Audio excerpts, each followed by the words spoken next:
Harshad Mehta the big bull scam. आप सभी का दिल से स्वागत है दोस्तों। कल्पना कीजिए आपकी जेब में सिर्फ 40। आप मुंबई के भीड़भाड़ वाले रेलवे स्टेशन पर खड़े हैं और एक सपना है दलाल स्ट्रीट को जीतने का। नामुमकिन सा लगता है ना?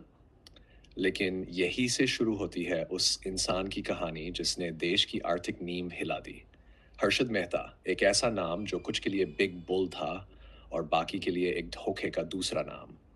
आज हम बात करेंगे उस कहानी की जो आपको हैरान भी करेगी, गुस्सा भी दिलाएगी और शायद रुला भी देगी। शुरुआत का सफर गुजरात का एक छोटा सा गांव पनेली मोती। यही हुआ था हर्षद शांतिलाल मेहता का जन्म। एक साधारण जैन परिवार, पिता एक संघर्षशील टेक्सटाइल व्यापारी। बचपन बोरीवली मुंबई की गलियों में बीता। कोई टॉपर नहीं, लेकिन क्रिकेट का दीवाना और सपनों से भरा हुआ। 1976 में लाला लाजपत राय कॉलेज से बी.कॉम किया और फिर शुरू हुआ वही सफर जो लाखों मिडिल क्लास युवा तय करते हैं। हीरे छांटने की नौकरी, सीमेंट कंपनी, बीमा पॉलिसियां बेचना। आप भी सोचिए, क्या आपने भी कभी खुद को ऐसी ही दौड़ में पाया है?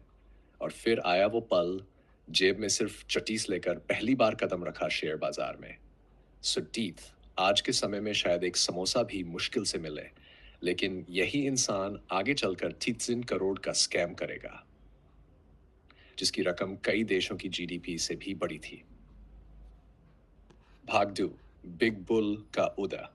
1993 और नशे का दशक, भारत बदल रहा था। आर्थिक उदारीकरण की शुरुआत हो रही थी। शेयर बाजार थन से सीधा चाथन फेर तक पहुंचा, 4 गुना। दलाल स्ट्रीट पर एक नाम चमक रहा था, Harshad Mehta the big bull. वो सिर्फ शेयर नहीं खरीदता था, पूरा खेल बदल देता था। उसने एक लूप होल ढूंढा, रेडी फॉरवर्ड डील्स का। बैंक शॉर्ट टर्म लोन में ट्रांजैक्शन करते और सिक्योरिटी के तौर पर मिलती बैंक रिसीप्ट्स। हर्षद ने यही बीआरस का कागजी खेल रचा। न कोई सिक्योरिटी, न कोई गारंटी, सिर्फ एक भरोसे का झूठ। भाग धोखे की सुनामी। अब हर्षद ने उन पैसों से शेयर खरीदने शुरू किए। सबसे ज्यादा दांव एसीसी पर, जिसका शेयर डूडल से 9,000 तक पहुंचा सिर्फ 3 महीने में। सोचिए, आपने डेंसीन लगाए और वो बन जाए 10 लाख। देश के आम आदमी की आंखों में सपना भर गया। रिटायर्ड बुजुर्ग, नौकरी पेशा, गृहिणियां, सबने पैसा लगाया। ईएमआई, बच्चों की फीस, शादी, सब कुछ इस बुलबुले में। लेकिन उन्हें नहीं पता था कि यह सब झूठ की नींव पर खड़ा था। हर्षद सिर्फ बैंकों को नहीं, देश की उम्मीदों को लूट रहा था। ऐश और अंधापन। जब आम आदमी पसीना बहा रहा था, हर्षद करोड़ों की संपत्ति, बीएमडब्ल्यूज, ग्रीन ग्लास बंगला, महंगी घड़ियां और पार्टियों में डूबा हुआ था। बैंक, आरबीआई नेता सब अंधे हो गए। जल्दी अमीर बनों का बुखार सबको लग गया था। पर हर्षद जानता था यह खेल ज्यादा दिन नहीं चलेगा। भाग 5, पत्रकारिता का प्रहार। और फिर आया वो तूफान। सुचेता दलाल, टाइम्स ऑफ इंडिया की बहादुर प्रकार, अप्रैल 1999। उनका एक आर्टिकल छपा और देश की नींव हिल गई। स्टेट बैंक ऑफ इंडिया को 49 करोड़ का नुकसान, आरबीआई ने फर्जी बीआर पकड़ीन और सब कुछ उजागर हो गया। शेयर बाजार आधा बैठ गया, लेकिन लाख करोड़ डूब गया। लाखों सपनों की ताबूत बन गया वो स्कैम। भाग 6, इंसानों का दर्द। अब जो हुआ वो बस शेयरों की गिरावट नहीं थी, वो था इंसानों का टूटना।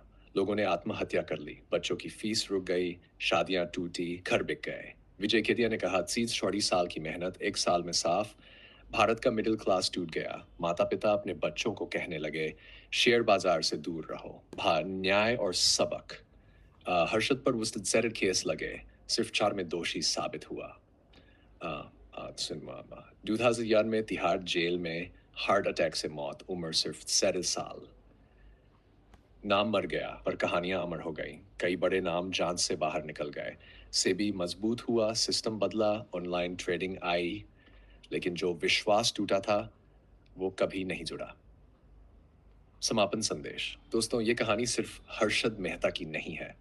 ये कहानी है उस मिडिल क्लास इंडिया की जो सपने देखता है, मेहनत करता है, पर कई बार धोखा खा जाता है। जब भी कोई आपको बिना मेहनत के करोड़पति बनने का सपना दिखाए, 1992 को याद कीजिए। निवेश कीजिए सोच समझकर, नियमों के साथ, क्योंकि तेजी से अमीर बनने की चाह ही सबसे बड़ा धोखा है। धैर्य और अनुशासन ही असली धन है।